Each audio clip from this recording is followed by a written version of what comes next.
Good morning. In lieu of a prayer, I want to tell you a story about myself.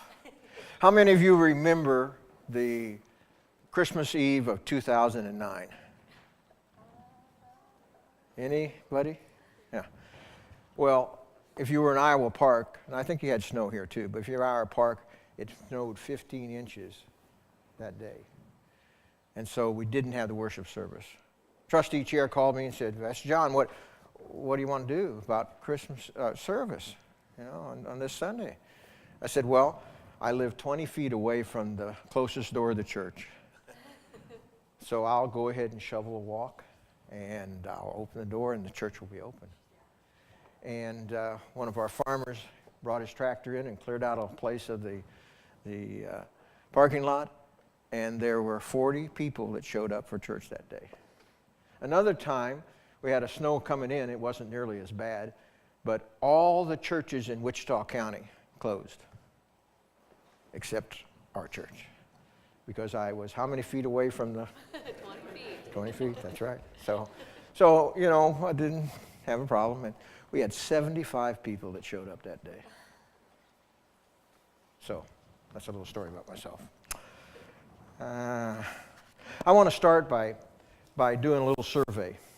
The survey is to give me a baseline, okay?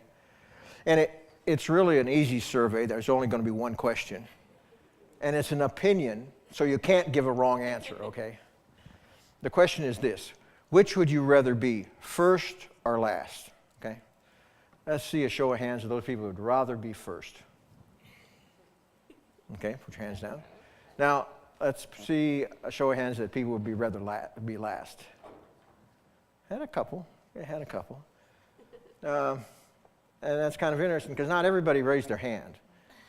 And I think that's probably true because I didn't give you enough information, Yeah, because circumstances make a difference in that, don't they? They do. Let's look at the sports field. If you're a runner, what's your goal? To finish first in the race? Yeah. But if you're a boxer, then your goal is to be the last one standing, okay? Now, you may wonder, why in the world is he asking this question? And it's because the date that it is today. This is December 31st, 2017, the last day of this year.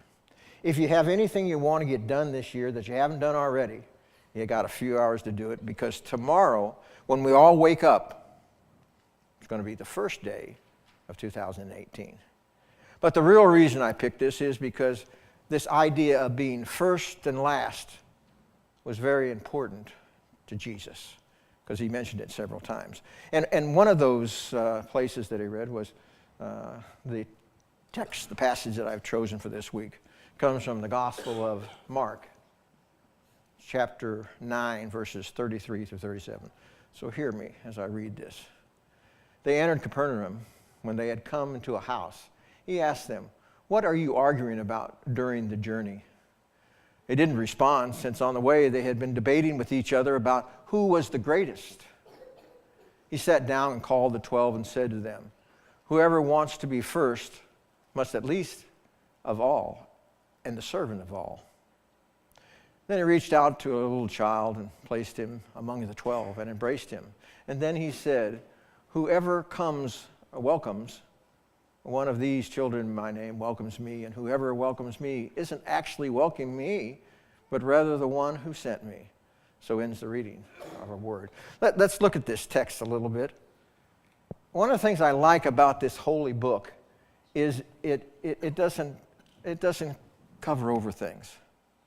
The heroes all have blemishes, and it goes into and tells those blemishes. Like, for example, in this case, the disciples did not answer Jesus for a couple of reasons. One of them was that they knew they were wrong to be doing that.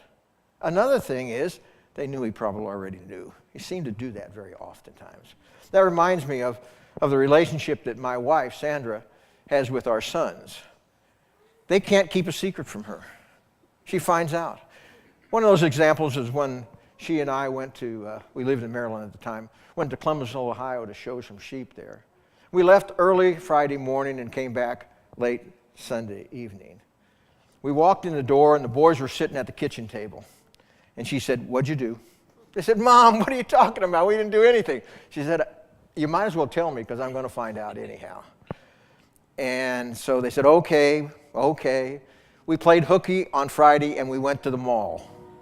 Now, they thought they were doing some alternative education.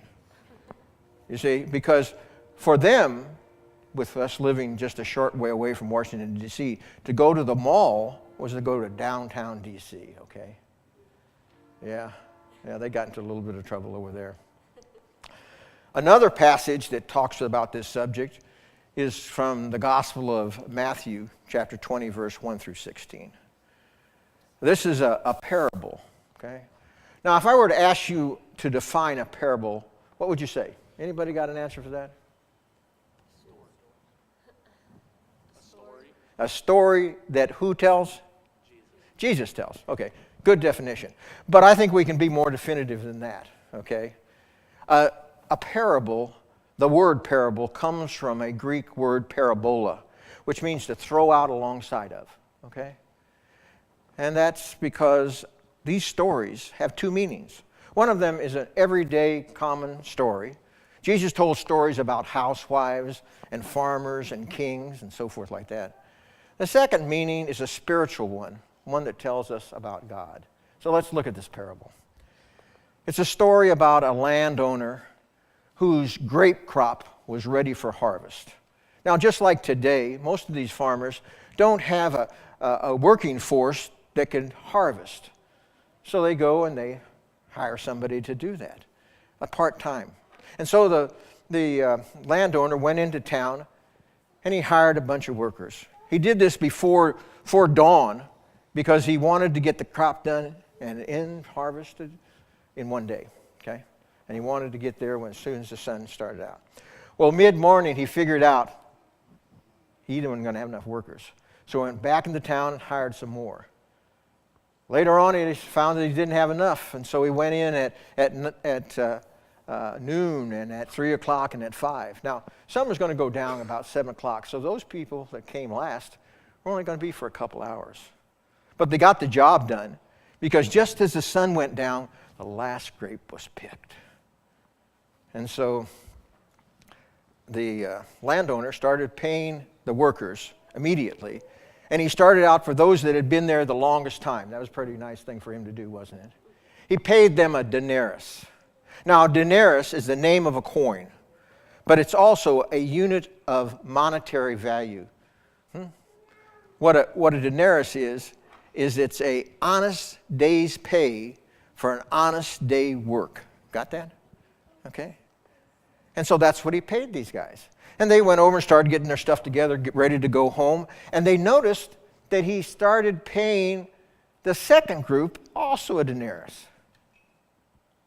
And then he gave the third group, the fourth group, and even the last group, he gave them a denarius. And the people in the first group said, wait a second. This is not right. We worked all day long in the hot midday sun. And you paid us a denarius. And those guys over there only worked 2 hours and worked in the cool of the evening, and you also gave them a denarius. That's not fair. And the landowner said to them, well, what are you talking about? I made a contract with you to go ahead and pay you a denarius. An honest day pay for an honest day's work. What do you got to complain about? And as far as me paying them, what's it in your business what I do with my money? Who gives you the right to say what they deserve and don't deserve? And then he said, the least, or I should say, the first shall become least, and the least shall become first. Interesting. There's another passage that is dear to me, and it comes from 2 Philippians. Now, periodically, I have to do a Bible study on Philippians. How many of you have done a Bible study on the letter to Philippians? Yeah, a few of you have. The reason why I do is that this is a book about joy. It tells us that we as Christians should rejoice in life and rejoice always. Rejoice always. And we can do that because God gives us such great joy. He says that we should be rejoicing even in circumstances that aren't good, okay? That's a good thing to know. But while I did this study, I read a passage that I don't remember ever reading before. It was 2 verses. It's in chapter 2, verse 3 and 4. Let me read it here. Yeah. Don't do anything out of selfish purposes, but with humility think of others as better than yourselves. You ever read that before? And then the next verse says, instead of each person watching out for their own good, watch out for what is better in others. Caring as much for other people's interests and what they hold dear as we do. Wow. Now that passage doesn't mention anything about first and last, but it's the same subject. Have you noticed that? And there's another one too, and this one comes from Revelation, chapter 22, verse 12 and 13. Look, I'm coming soon. My reward is with me to repay all people as their actions deserve. Does that sound familiar to you? Did you remember that from the story about the vineyard workers? I am the Alpha and the Omega, the first and the last, the beginning and the end. Now, those of you that have studied the book of Revelation know that it is filled with codes and symbols and mysteries and so forth like that. Everybody notice that? And here's a code. Let's go back to that, please.